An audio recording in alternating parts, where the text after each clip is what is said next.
Let me just clear the drawings first and then.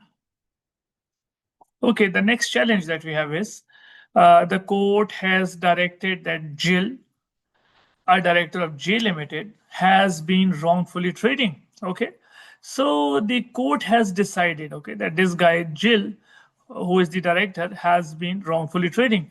So clearly, this guy knew that the company was insolvent and he kept on trading. What are the possible consequences for Jill?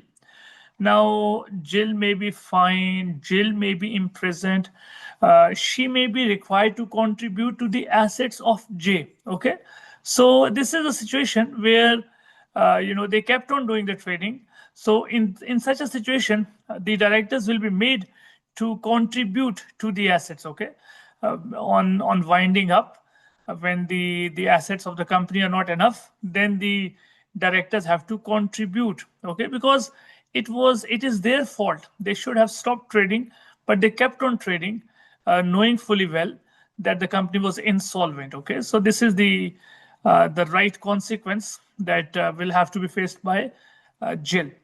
She may be required to sell her shares in J Limited. That is not the case. She will have to contribute to the assets of J. Okay, so let's see. Let's select the right answer and then look at the feedback as well.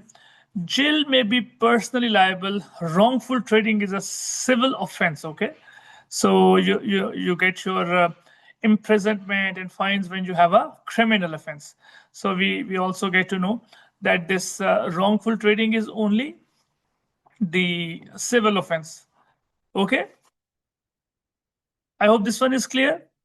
We get to know various angles by looking at this question. Okay, that's good. Fine. So we have